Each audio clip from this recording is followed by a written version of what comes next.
Alors que l'aube se levait, le campement de l'armée de Tyrion se trouvait à la lisière des marches du patrouilleur. Le régent avait voulu traverser rapidement les montagnes afin de se rapprocher du roi sorcier, mais ses commandants avaient insisté pour que les troupes puissent se reposer. Même Caradrian, qui était tout aussi muet qu'à l'accoutumée, avait manifesté son désaccord avec les intentions de Tyrion en secouant lentement la tête. Les guérisseurs allaient d'une tente à l'autre pour prendre soin des blessés. Ils pouvaient ensuite bénéficier d'un sommeil réparateur. Pour sa part, Tyrion ruminait dans la pénombre sous son pavillon. Peu d'elfes avaient des avis tranchés quant à la bataille de la nuit précédente, notamment à cause des morts qui s'étaient levés pour combattre dans leur camp. Était-ce l'épée warpe de Cain qui lui avait donné ce pouvoir, ou son sang lui donnait-il une influence jusqu'alors insoupçonnée sur les défunts ? Nul ne le savait. Au moins, les morts étaient-ils retournés dans l'au-delà dès la fin de la bataille? Les cadavres qui étaient encore debout, à la fin de celle-ci, s'étaient effondrés dès que les premiers rayons du soleil avaient illuminé les marches du patrouilleur, car Tyrion les avait alors bannis. Certes, les éclaireurs rapportaient que d'autres morts vivants erraient dans les régions alentours. Toutefois, ceux qui avaient combattu pour les elfes étaient pour l'instant retournés dans la tombe. Coril avait choisi de rester éveillé et se trouvait aux côtés de Caradrian tandis qu'une aurore morne se levait. Il avait remarqué la surprise qui s'était dessinée sur les traits du garde Phénix lorsque ce dernier avait constaté que les Azul avaient combattu sans hésiter auprès des morts vivants. Bien sûr, Caradrian n'avait pas prononcé le moindre mot. Cependant, Cor-Il devinait sa préoccupation. La raison disait à Cor-Il que les actions de Tyrion étaient un affront à la tradition et un péché à l'encontre de l'ordre naturel établi par Asuryan. Néanmoins, son instinct arguait le contraire et affirmait que cela avait été un mal nécessaire. Par conséquent, le capitaine ne savait plus que penser et resta de longues heures presque aussi silencieux que Caradrian, car la pointe d'excitation qui était née dans son esprit le perturbait.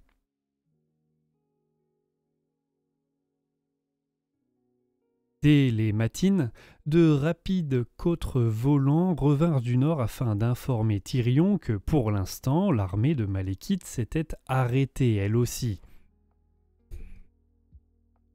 Istrana avait de nouveau attaqué le roi sorcier, cette fois avec l'aide d'un host de Nagarit venu de l'ouest. Les morts s'étaient également relevés lors de ce combat, toutefois, il s'en était pris aux deux camps. Sa ligne de bataille étant désorganisée par les cadavres ambulants, Malékith avait été forcé une fois encore de battre en retraite vers les montagnes. Alors que midi approchait et que le ciel gris était chargé de nuages de pluie, Drusalla pénétra dans le campement. Personne ne s'interposa car elle avait pris l'apparence d'une archère des sœurs de l'Avélorn. Le fait qu'elle ne possédât pas d'arc n'avait aucune importance, car elle ne comptait pas faire illusion bien longtemps. À l'instar de Cor-Il, elle percevait la fébrilité ambiante, mais contrairement à lui, cette sensation lui était familière et la réjouissait. Drusalla passait entre les tentes, en sentant monter peu à peu cette fièvre enivrante apparue depuis la fin de la bataille. Finalement, elle atteignit sa destination. Celle-ci était clairement identifiable au cercle de lions blancs qui la gardait et à la bannière ornée d'un dragon marin qui flottait à son sommet. Drusilla murmura un enchantement pour passer inaperçu aux yeux des gardes et pénétra sous le pavillon en se dévêtant. L'intérieur du pavillon était plus sombre que la normale, comme si l'humeur de son occupant filtrait dans l'air et éteignait toute source de lumière et de joie. Drusilla sourit en scrutant les ténèbres. C'était une sensation familière. Elle perçut un mouvement, puis une main se plaqua sur sa bouche et une lame se posa sur sa gorge. « Tu n'es pas celle que tu prétends être », lui murmura Tyrion sur un ton menaçant. « Dis-moi qui tu es vraiment avant que je t'égorge. » Il desserra légèrement la main afin de lui permettre de parler. « Tu ne vas pas me tuer, » susurra Drusilla. « Vraiment ?» La lame appuya contre sa peau et elle sentit un filet de sang couler le long de son cou. Néanmoins, elle ne paniqua pas. Elle avait déjà joué à des jeux plus dangereux. « Non, sinon tu l'aurais déjà fait. De plus, je suis au fait de secrets que nul autre ne connaît. » Tyrion retira son poignard et l'attrapa vigoureusement par l'épaule pour l'obliger à se retourner. En dépit des ténèbres, la sorcière put voir clairement le visage de Tyrion. Il n'avait pas cette expression sévère la dernière fois qu'ils s'étaient rencontrés. Cependant, celle-ci ne faisait que lui donner davantage l'apparence de son ancêtre. Et un peu celle d'un autre aussi. « Quand t'as révélé ma véritable identité, tu la connais déjà, » souffla-t-elle. « Tu as tout de suite su que je suis qui je suis réellement, n'est-ce pas ?» Ses lèvres esquissèrent un sourire. Les dernières bribes de ses artifices tombèrent comme les pétales d'une fleur. L'expression austère de Tyrion vacilla à peine. Se souvenait-il de ce baiser passionné sur cet autel ensanglanté, ou allait-il appeler ses gardes? Le danger était aussi enivrant que la présence de son corps si près du sien. « Moratti !» murmura Tyrion sur un ton glacial, avant de s'approcher d'elle lentement.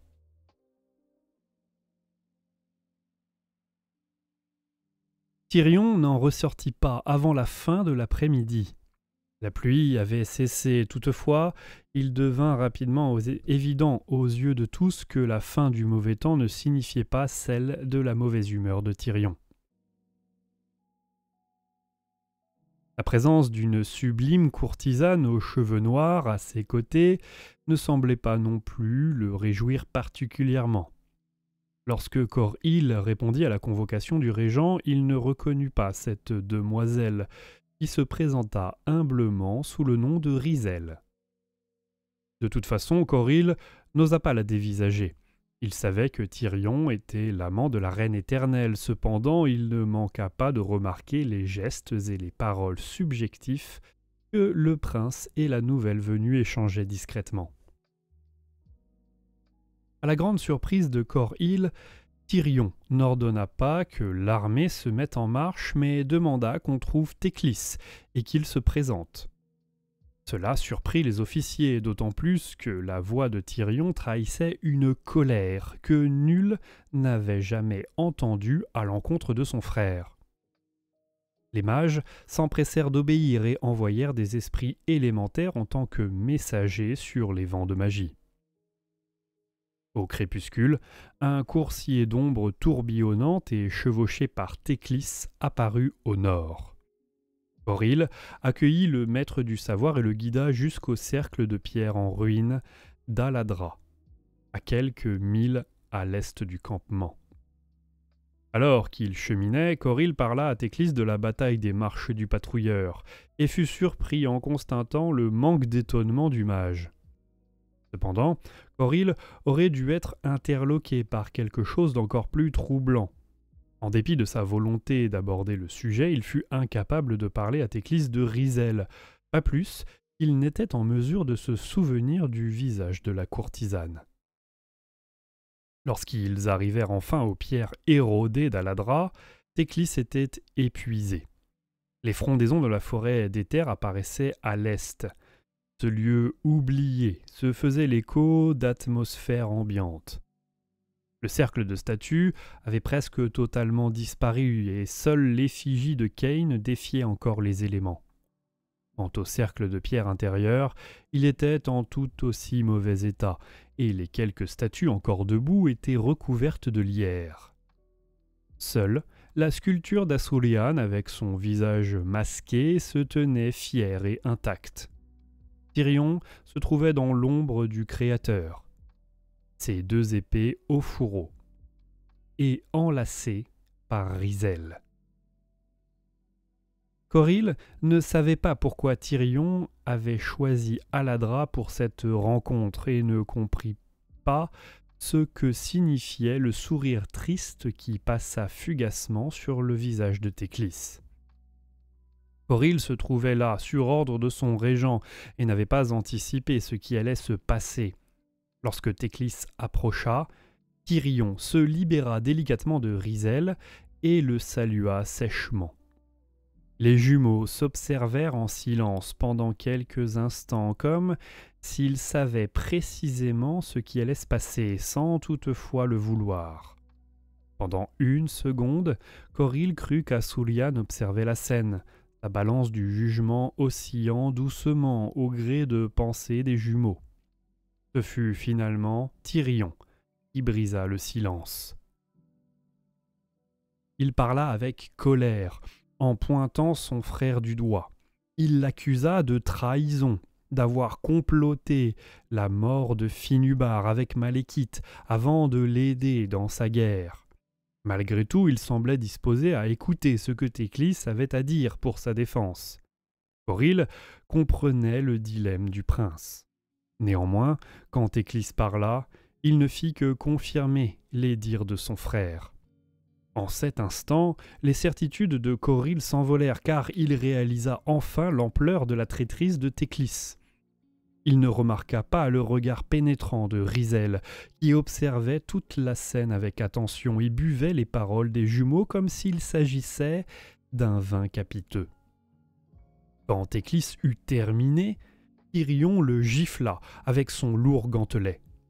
Le mage, qui n'avait jamais été aussi robuste que son frère, tomba à la renverse, la bouche ensanglantée.